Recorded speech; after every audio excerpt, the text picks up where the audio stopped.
even if you don't have a title chance, to drive for Ferrari is an incredible honor. But to get the best out of me, I need to believe in the project I'm in. And I have the full trust that I'm in the right team to make Red Bull and McLaren struggle in the future.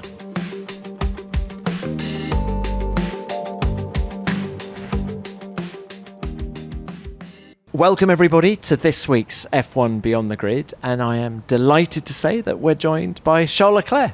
Charles. Hello. How are you? Good to see you again. Very good, feeling good. Well look, Charles, before we get into the meat of this podcast, I wanted to start by just reflecting on a couple of things you said when you were last on the show. Have you climbed a mountain with your brothers Lorenzo and Arthur yet? That was something you talked about. Absolutely not, unfortunately. I wish I did, but the thing is that seasons are getting busier and busier. So if anything, it got worse since the last time we spoke. So I didn't have time to do that. But I'll have plenty of time after my Formula One career, which I hope will be the longest possible. But for now, I unfortunately don't find the time to actually train, because you obviously need to be doing some specific training for these kind of things. And yeah, just find the time to have 4 or 5 days for free and do something like that is quite tricky. Right, that's got to wait. That's on the back burner. What about the flying? You were telling us that you'd started flying. Have you got your PPL yet? Your private pilot's Absolutely license? not, for the exact same reasons, unfortunately. So yeah, I mean, I kept going after our talk, and I really loved every second of it, and I don't know if I had said that in the podcast last time we spoke, but it helped me getting some reassuring. It's not like I wasn't very at ease on flights in general, and I wanted to understand how everything was working and how many systems of recovery there was in case of a problem, and that reassured me massively. But then at one point, I knew that I was not going to fly on every races myself. And if you stop flying for 2-3 months, it's not like forgetting the can't park there sign on the road. If you forget something while you are in a flight, it's a bit more of an issue. So I was just like, I'll just enjoy. If I want to fly, I just take a lesson or two and I fly with an instructor there, and that's enough for me. Now that you understand flying, are you a better sleeper on planes? Because you said you couldn't sleep on planes. No, I just don't. Nervous flyer. Don't sleep on planes. Yeah. Well, look, one of the things we didn't talk about last time, because he wasn't on the scene. I know where you are guessing. Was dogs. It's Leo the Dachshund. Is that right? Exactly. Now, look, how much joy has Leo given you and your girlfriend Alexandra? Oh, so much. No, it really changed my life. I've always had pets growing up, but obviously I was still a kid, so it's not like the dog relied on my... I didn't have the full responsibility of the dog, and it always were my parents that had it, even though I was trying to take care of him or her. But yeah, and I decided to do that step with Alex. I've always loved dogs in general, and we did, and I absolutely love it. I mean, it's the best thing in the world. I live for 5 minutes, and he's the happiest to see me again. And I don't know, it's just a really, really good What's feeling. the funniest thing he does? I tried to train him to be clean, but obviously he's still a puppy. He's like 6 months old or something like this. So it's quite tricky at the beginning. So we both pet... how do you say that? Pee pads. Pads? Yeah, like pads you put on the floor for him to pee on it. Ah, okay. All right. And so at first he was peeing basically everywhere in the house. And every time I was like, no, Leo. And I was taking him and putting him on the pee pad to make him understand that's where you need to pee. And now he still pees everywhere in the house, but once he's finished, he goes on the pee pad and he sits down on the pee pad and looks at me like, you see, I learned from you. I'm a good boy. But so that's quite funny because he always, and then it's very difficult to get angry because he looks at you with the eyes like see, I'm a good boy and I do what you told me, but he didn't get the point yet. And the great thing is that you can split dog walking duties with Lewis next year, who's got Roscoe. Exactly. I mean, in Silverstone, we had both of our motorhomes close to each other, and we bumped into each other both walking our dogs. So they already met, and for next year, that will be nice.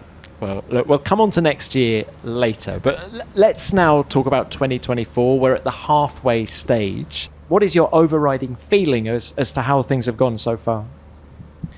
The overriding feeling is always the last feeling you have in a season, and at the moment we are not in a good time, and we are struggling a lot more than the way the season started. I think during this first half of the season we've had two parts. The first part, which was very, very positive, as much as we still knew we had some steps forward to do in terms of performance. I think we were maximizing our potential every weekend at the beginning of the season. That was really a positive. Unfortunately, since we brought the upgrade on our car in Barcelona, we faced some unexpected issues which pushed us to actually be a bit more experimental on the setup side to try and fix those issues. And when you do that, you have a bit less of consistency throughout the weekend. You lose a little bit your path, which is what happened. You learn a huge amount, which is also what happened, and that will be beneficial for the rest of the season. However, you lose quite a lot of points along the way, so that wasn't ideal. Now we are just in the end of this process, and in Budapest we managed to maximize the potential of the car again, which was a good thing. But there's still the performance that is lacking to our car, and we are working on that. From the outside looking in, this has got 2022 vibes all over it, where, remember 22, you started really strongly, and then actually at Barcelona it started to tail off again, didn't it? I don't think so. I think it's very close to the situation we found ourselves in Zandvoort and Monza last year in 23, where we sacrificed a little bit of the maximization of the weekend in Zandvoort and Monza to understand and to do a big step forward after that. And I think that's exactly the period of time that's what we have gone through. Unfortunately, instead of being 2 races, it was 4 races, which is longer than what I had wished. But it's been super beneficial for the whole team to understand exactly the issue that we were facing. In 2022, I think it was a bit less clear. And I don't think we got out of this phase knowing exactly where we had to work on. And so that's the worst you can have, no? When you don't maximize your result, but you get out of this difficult time, and it's not like you have very clear ideas. 23 and 24 was very different in that matter. And I think it will help us a lot for the future. Right. So are you confident for the second half of the year then?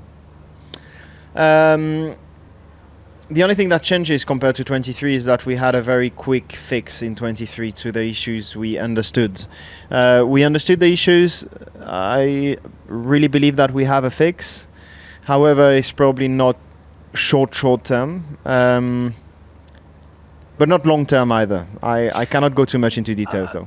I mean, sure. Is it a Ferrari thing, or is it this specification of car thing that it seems to me Red Bull are the only ones who have been consistent with these regulations? Everyone else at the front has had strong races and weak races. And where we went from the amazing weekend you had in Monaco to Canada 2 weeks later, why is it so difficult to tame these cars? We cannot take that as an excuse. However, it's definitely a fact that apart from Red Bull, I really feel like it's everybody in the paddock that is struggling to find that consistency. And whenever you bring performance upgrades, you always discover new things that you didn't expect, that you didn't see on simulations, and that's not only us, but it's everywhere in the paddock. But as you said, Red Bull managed to make it right since now the beginning of those new regulations. So it cannot be an excuse, and we need to be the best inside the paddock, and we are aware of it. So we are just focusing on ourselves and try to become the best team out there.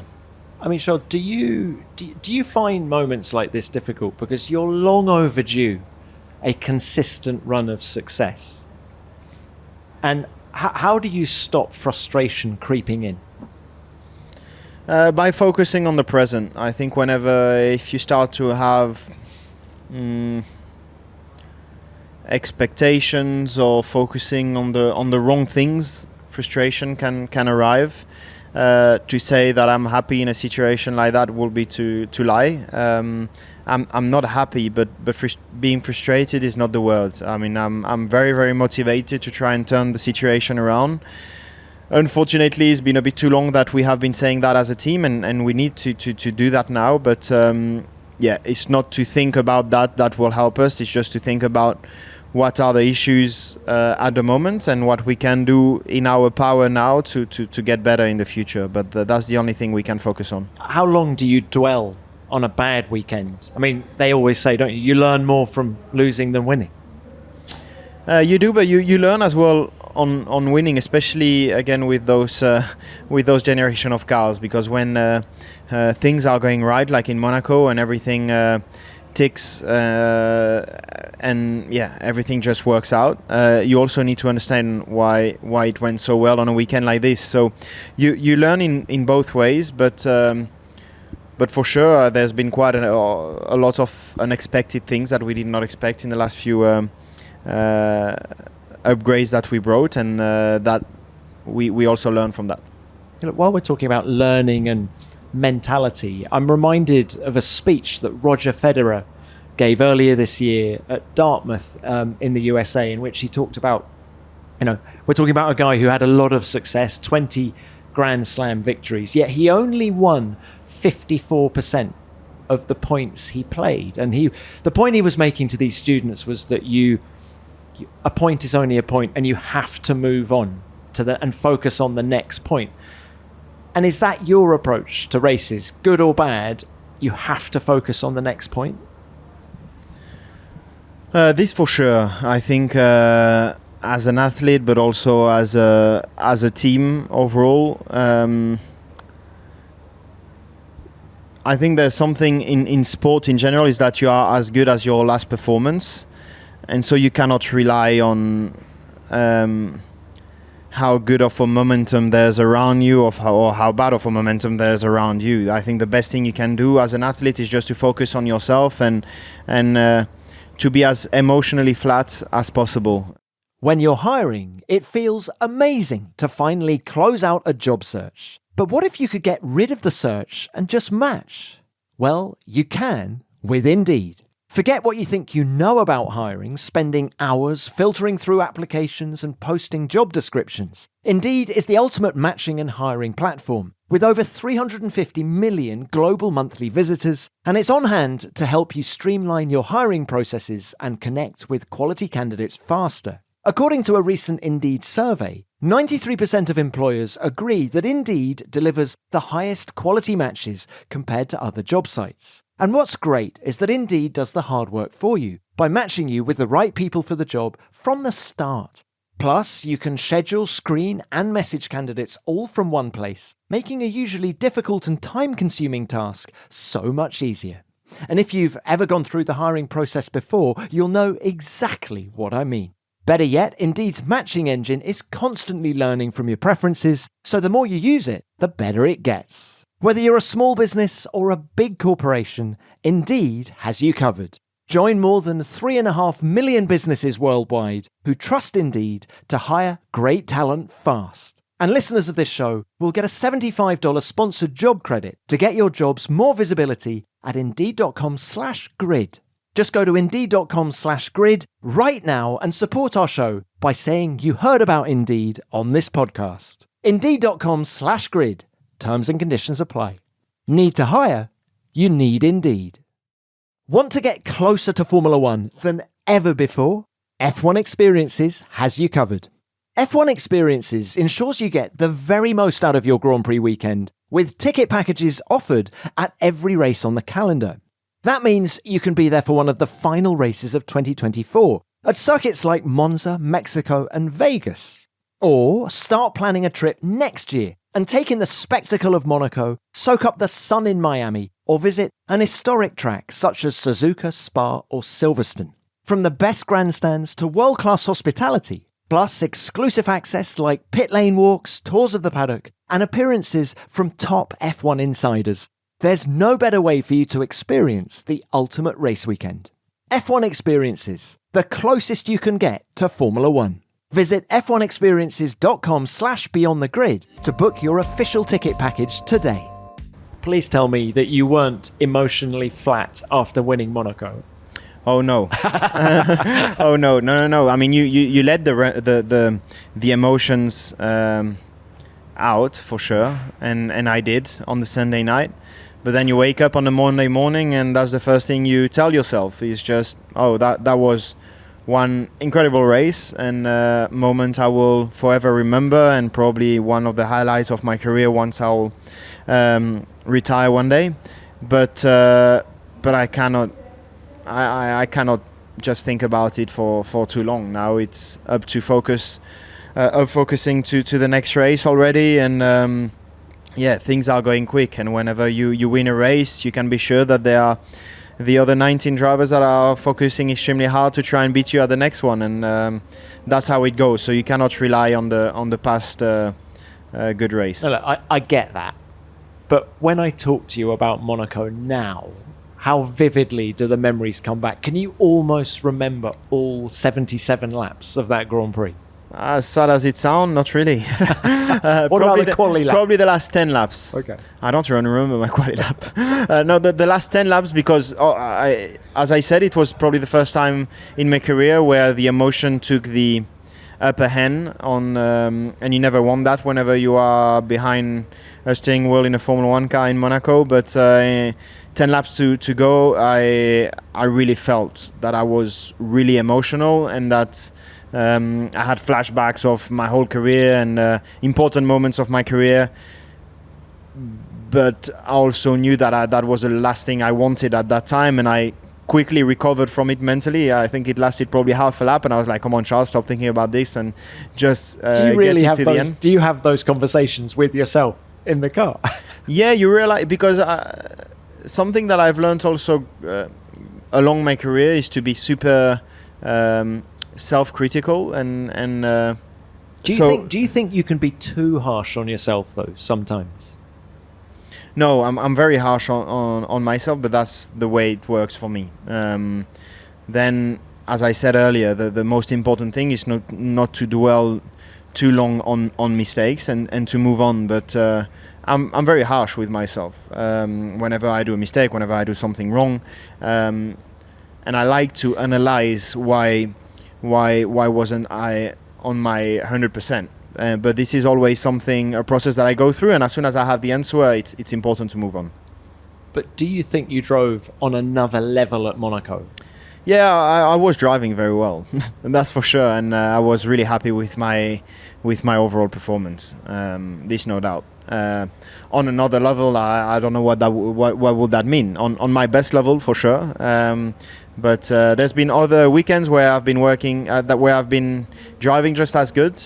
But then the result, unfortunately, is not there, just because the car performance is not where you want it to be for the weekend. So it's definitely a weekend where everything clicked, and the performance of the car was great. My performance was really, really good all weekend. And when things combine, then it's very difficult to beat us. But we need to have both package at 100% more often. David Coulthard on this podcast said that his second victory at Monaco in 2002, he knew when he opened his curtains in the morning that he was going to win that Grand Prix, and that was from second on the grid. Did you have that level of confidence on race day? I'm always confident on race day, even when I'm starting P12 or P11 in Canada, and I know that we've been slow all weekend, and I wake up in the morning and I just feel like it's the day. And I think that's the way to go into a Formula 1 car, especially nowadays with the downforce that there is, and those Formula 1 cars, you need to have 200% confidence whenever you get into the car. So I always have that level of confidence. Then sometimes it works out, sometimes it doesn't, and that's part of the game. And the party at the Palace afterwards, are you allowed to disclose what goes on there, or it wasn't at the Palace? It was at It was like the gala, Okay. and then we did go party, and it was fun. I mean, yeah, it was a really nice moment. Oh, can we talk teammates? You've been with Carlos now for 4 years. What will you miss about him? I think just Carlos the person. I think we get on very, very well. Unfortunately, with the world as it is now, everything is over-analyzed, over-criticized, but the reality of things is that we always had a really good relationship, and yes, there have been many moments where inside the helmet I hated him and he hated me because we didn't view the situation in the same way, but everything was fixed after a discussion between us two. And just the person, as I said, we get on very, very well. We share many interests, and we had a lot of memorable moments that I'll remember forever. Is that rare among teammates to be able to talk about an incident after a race? It seems to me that a lot of people just leave the track and it let can it happen. fester. I feel like I've been lucky in my career, at least in Formula One, that I always ended up with drivers that were really open to the discussion, and that I was also very that could separate what was happening on track and then the off-track relationship that was really important as well, and that was always the case with my teammates. So on that I've been very happy, whether it was with Marcus, with Seb, or with Carlos now. Have you ever had a bad relationship with a teammate in any formula? I don't think so, but I think that's also part of my character. I get on with everybody. I don't have problems with anybody.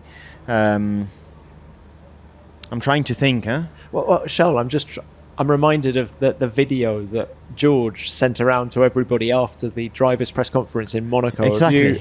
You on a, what was it? I think you were on a stick or a broom or something, and looking like Harry Potter. Call that, but yeah, I was trying to.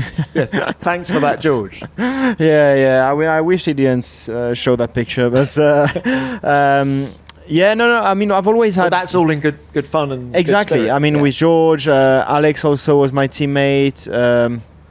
Nick De Vries. I really don't have any bad examples of a teammate and I. Then there definitely was tense moments on track because I've had very strong teammates, and sometimes it's very close on track. And as I said, it's just normal. He's the only person on track with which you have exactly the same car. So the competition is super high, but it's always been very healthy rivalry, and that was good. Charles, I think that's a huge compliment to you, and of course, great for Ferrari, because let's throw it forward now. New teammate in 2025, Hamilton, of course, coming to Ferrari.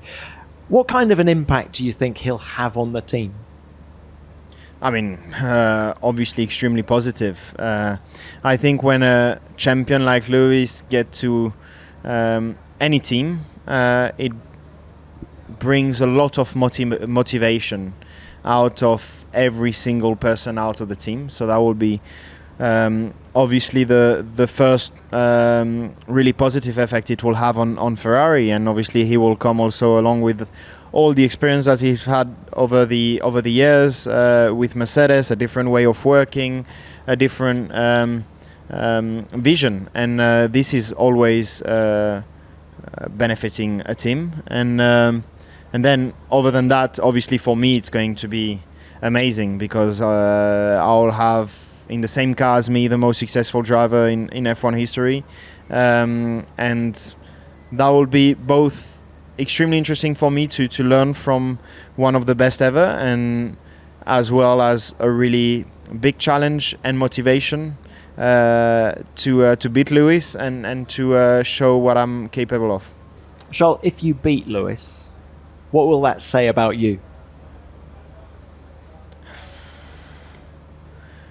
I don't know, and to be honest, I don't even think about that yet. I just try and focus on myself, try to be the best version of me once he get here, because I obviously try to be the best version of me every time I'm on track, but with Lewis joining the team, he will definitely be a benchmark. So it will be very important for me to be on my top level. And then we'll see how it goes. I'll give my best, he will give his best, and then we'll see. And I can tell you after that, if I make it, how does that feel? How well do you know him? Everything is relative, but inside the paddock, it's definitely one of the drivers in which recently especially we have spoken the most out of our passions, especially music and fashion.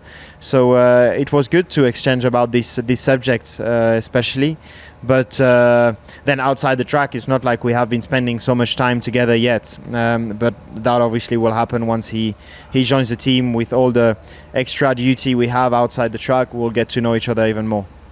Have you discussed the duet yet?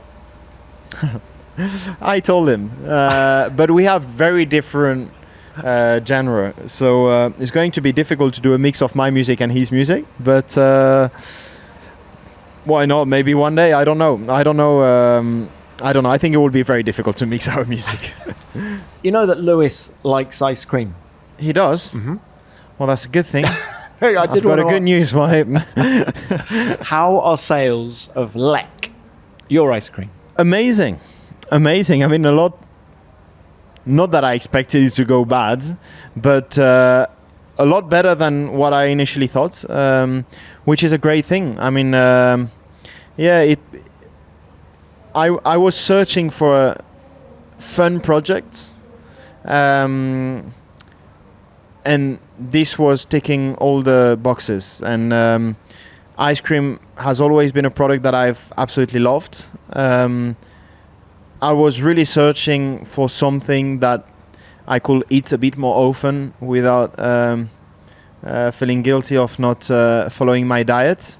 And then I met the right persons, especially Federico Grom and Guido Martinetti, who had a really big and successful ice cream company in the past. And it was very important also for me to find the right people in order to watch and to work on these projects on a daily basis, because my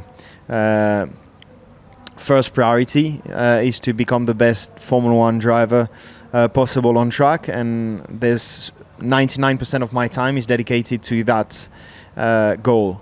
However, having the right person on this project, knowing that they respect my vision of the project and that I have the product that I have always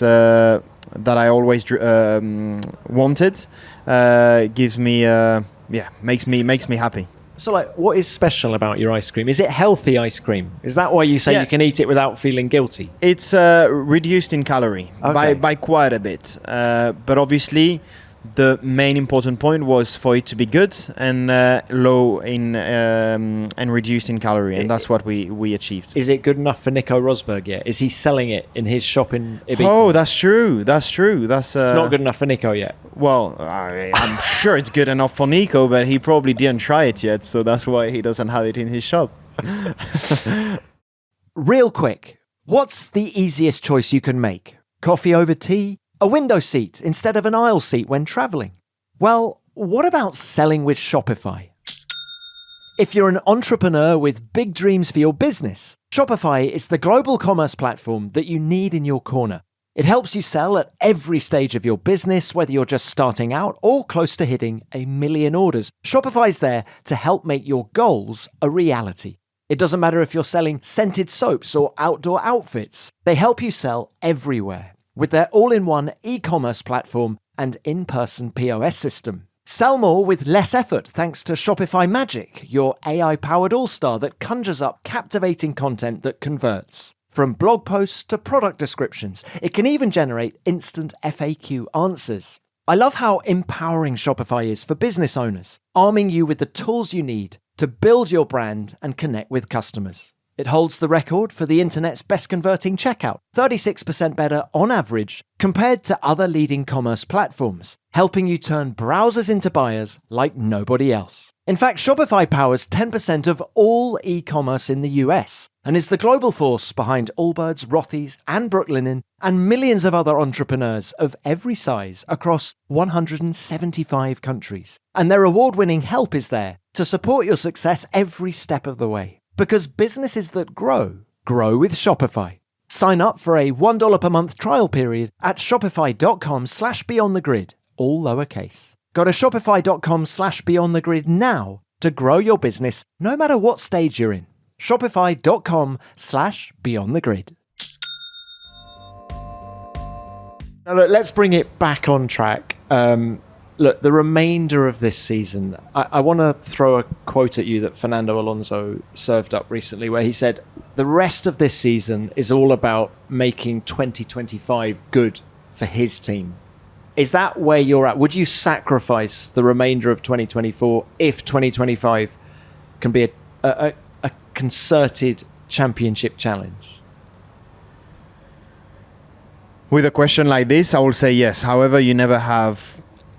It doesn't work like this. In Formula 1, you cannot say, oh, I'm going to stop working on 24 and 25. I am sure 100% that I'll have a car to challenge for the world title. So just to say, we cannot think like that. And as a team, we are still trying to maximize this season. We still believe in the highest targets as a team.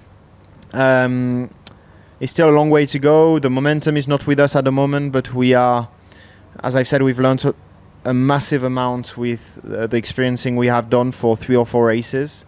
And that gives me the optimism that short term we are going to find the steps that we need in order to come back to our level. So I think for now where we are focused is to try and lose the least possible points to McLaren, to Red Bull as a team in the next 3, 4, 5 races. I cannot say exactly when, and I don't know because the team is pushing like crazy to always be bring everything as early as possible. And then once we'll have that, hopefully we'll see that this will be enough to take some points again from Red Bull and McLaren. Can I put something to you as well that Fred Vasseur said on this podcast when he was on, which is he was trying to change the culture inside Ferrari, was one of the things he said. You've been here 6 years. How different is the culture now to when you first arrived in 2019? It's quite a lot different. It's also to be said that Ferrari is such a huge team with so much history that it's not the easiest of tasks to do something like this. I think there are some core values of Ferrari that will never change, and I think it also never has to change because these are the value of passion, by example, is something that you will only find in Ferrari, in the paddock, or to that extent only in Ferrari, and it's something that is absolutely incredible. At the same time, it can bite in some difficult moments because passion also means emotion, and sometimes when it goes very bad, it can affect more the people inside the team than in any other teams. But that will also bring the people to give 200% in order to do everything to get out of difficult moments for the team. So it has a good side, but it also has a bad side. I think Fred has changed quite a few things which made a really big difference. Is first to try and understand most of the people within the team and every single individual within the team, to try and understand their situation and to put them in the best possible conditions in order to extract the maximum out of each individual. And that is that is definitely one of the biggest strengths of Fred. And also the other thing is that I feel like he's always acting a bit like a balance in the team, which is needed in a team like Ferrari for the exact same reason as what I was saying, which is the mark of Ferrari, which is a passion. And as I said, whenever you are having a really good race with Ferrari, everybody feels so good, so happy. And Fred is always the balance of saying, yeah, it's great, but now let's recenter a little bit because it's only one race and we've got many other races. And exactly the same in bad moments when everybody feels down. Fred is always there to give us the positive in a difficult situation to remotivate everybody. And he's very emotionally flat, and that is a really good thing for a team like Ferrari. Everything you've just described, I remember at Monaco he didn't get too high, and then at Canada the next race he didn't get too low. It's exactly what you were saying. Sounds like a great leader.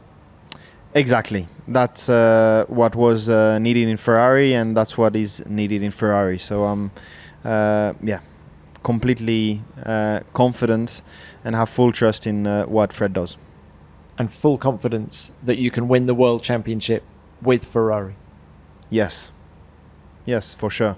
Otherwise, I wouldn't have signed again. I mean, it's even if you don't have a title chance, to drive for Ferrari is an incredible honor. But to get the best out of me, I need to believe in the project I'm in, and I have the full trust that I'm in the right team to make Red Bull and McLaren struggle in the future. All right, well, that's a great place to end it. Charles, if I could just do our quick fire questions. It's the traditional way that we end the show. What else are you good at? Not much. No, really. I don't believe that. I promise you.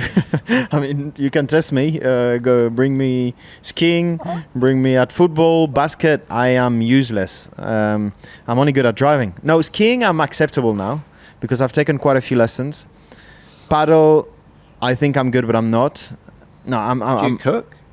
Oh no, no, and you don't want to try that. All right, let's try this one. Which racing person, dead or alive, would you like to be stuck in a lift with? It depends for how long. If it's for like 4 or 5 days, probably Kimi. Why Kimi for 4 days? Because I love Kimi. He's so fun, but at one point he will just stay quiet, and so I can sleep. If I want to speak a bit more and have fun, will be Carlos or Pierre. But Carlos or Pierre will be a mess. Like after a day, I will just want to sleep. And with them it will be very difficult because they are messy. As in, what, just leaving stuff everywhere? No, and just like speaking and okay. Yeah. Because of course Pierre is the driver you've known the longest on the grid, isn't it? Yeah. Isn't he? Yeah. So yeah, like probably together? Pierre. Yeah, because we were going in holidays together when we were 8 or 9 with our parents and both of our families, and it was really fun. So we have a special bond apart from the racing one. Taylor Swift concerts as well. Well, that wasn't planned at all. He said that as well. I find that completely mad that you didn't. You bumped into each other. I don't know. I think Kika was definitely for something for Pierre to get there. And me personally, I've always liked Taylor Swift songs, but my Alex is a huge fan of Taylor Swift. Like it's not that she doesn't like everybody, because that sounds wrong, but she doesn't have someone she look up to, but she definitely looks up to Taylor, and she loves Taylor. So she really wanted to go there. So I was like, okay, I'm going to, I come with you because I also like her songs. And then we got there and I saw Pierre with Kika. So it was fun. And the concert is amazing, isn't it? To watch her live, I've been told is... Yeah, it's so impressive. I mean, she's not only an artist, but she's really a show woman. I've got an idea. The duet, Taylor on vocals. And me on the piano. And Lewis on... the drums. Wow, okay. Let's make this happen. The next one, who would play you in a film? I'll say probably... Some people tell me I look like Timothée Chalamet a little bit. But I don't know. I don't personally see it, but he's a great actor, so I'll go for him. Okay. Who is the coolest person in your address book, in your contacts? Sorry. I'm showing my age saying the word address book. My mum. And then...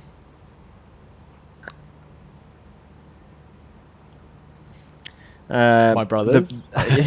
My brothers. No, I mean, probably the Prince of Monaco. Yeah, that's cool. He was very emotional after your win, wasn't he? Yes, It was yes, amazing to and see. I had never seen that him that emotional. So it was it made me emotional as well. Look, last one. If you had a podcast like this, who would be your first guest? You, Like- of course. But apart I from feel you, like we've but done apart that, right? from, We've but done apart this. from you, yeah. But apart from you, Doesn't have to be racing. It could be anyone. I've always said I've had that question not for a podcast but for a dinner. Who would I take for dinner? And I probably Elon Musk. Just he's so. I feel like he's the kind of guy that had an idea at once that feels completely surreal, but still went and made it happen. And I have a lot of respect for Elon for that. I am the kind of guy that is super creative and that has a lot of ideas. But to go that far in some of the ideas he's had is hugely impressive. So Elon. Nothing is impossible is the message when you think of him, right? Exactly, yeah. Does he like ice cream? Is he going to invest in Lec?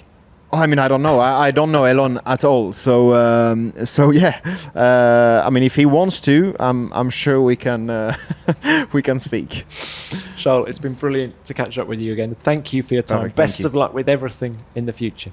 Thank you very All much. right. See you soon. Thank you.